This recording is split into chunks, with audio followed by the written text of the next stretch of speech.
கடல் முழுவதும் மையாயானாலும் மரங்கள் முழுவதும் எழுதுகோளாய் மாறினாலும் கருணை மிக்க ஏக இறைவனின் கண்ணியத்தை எழுதி முடித்துவிட முடியாது. அப்படிப்பட்ட ஏக இறைவனை போற்றியும் புகழ்ந்தும் எனது நல்லுரையை துவங்குகின்றேன். அன்பையும் மனிதநேயத்தையும் மட்டுமே போதித்த மார்க்கம் இஸ்லாம். உன் அண்டை வீட்டார் பட்டினியாக இருக்கும் பொழுது நீ வயிறு நிறைய உணவு உண்ணாதே என்று பசியையும் வறுமையையும் உணர்த்திய மார்க்கம் இஸ்லாம். போர் மரபுகளையும் போர் நெறிமுறைகளையும் உலகுக்கு வகுத்து தந்த மார்க்கம் இஸ்லாம். போர்க்களத்தில் எதிர்நாட்டு போராளிக்கு தண்ணீர் கொடுத்து தண்ணீரையும் நீர்நிலைகளையும் பொது உடைமையாக்கிய மார்க்கம் இஸ்லாம். ஏண்டா அயோக்கிய சங்கின் நாயே,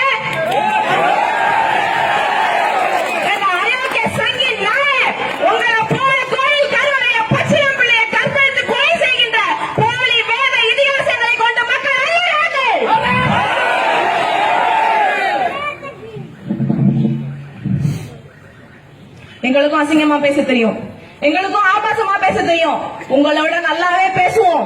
ஆனால் இஸ்லாமிய மார்க்கம் கட்டுக்கோப்பான மார்க்கம், கண்ணியமான மார்க்கம். உங்கள் நாவினை பேணிக் கொள்ளுங்கள் என்று எங்கள் ஏக இறைவன் எங்களுக்கு கட்டளையிட்டு இருக்கிறான்.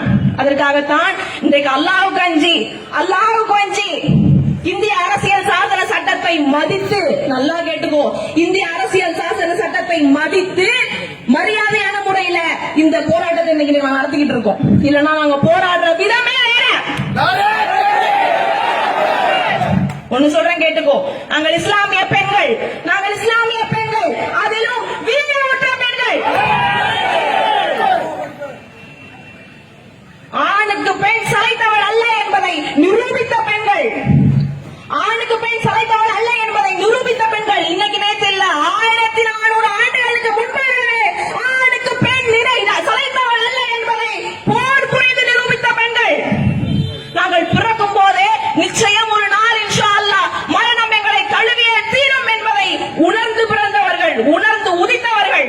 எங்கள் உயிரினும் மேலான இஸ்லாமிய மார்க்கத்திற்கோ ஏனைய நபிமார்களின் கண்ணியத்திற்கோ ஏதேனும் களங்கம் ஒன்று ஏற்படுமே ஆனால் இந்த உயிர் எம் வயிறுக்கு சமம் என்று, ஒட்டுமொத்த இஸ்லாமிய மார்க்கமும் ஒன்று திரண்டு அயோக்கிய சங்கின் நாயலுக்கு எதிராக உங்களை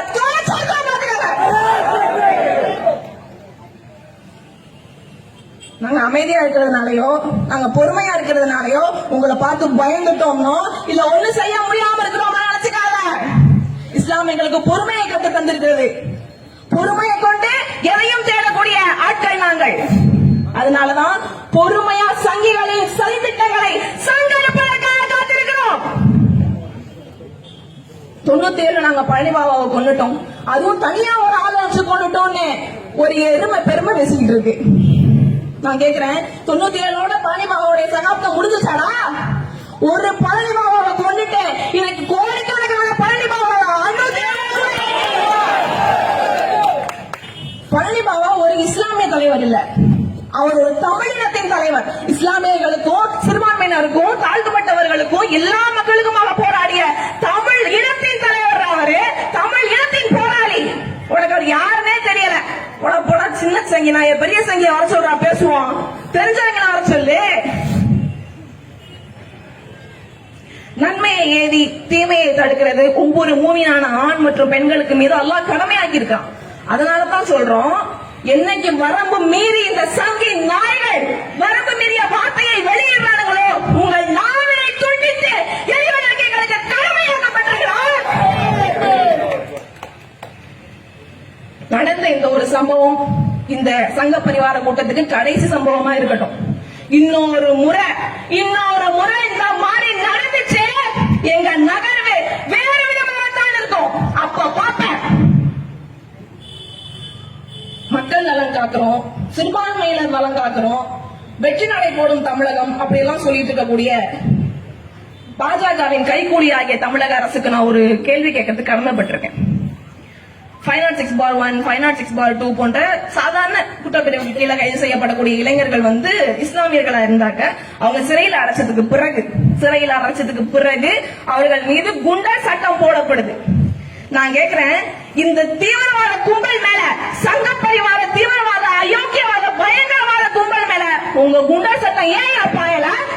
அவர்களின் மீது உங்கள் குண்டர் சட்டம் பாயும்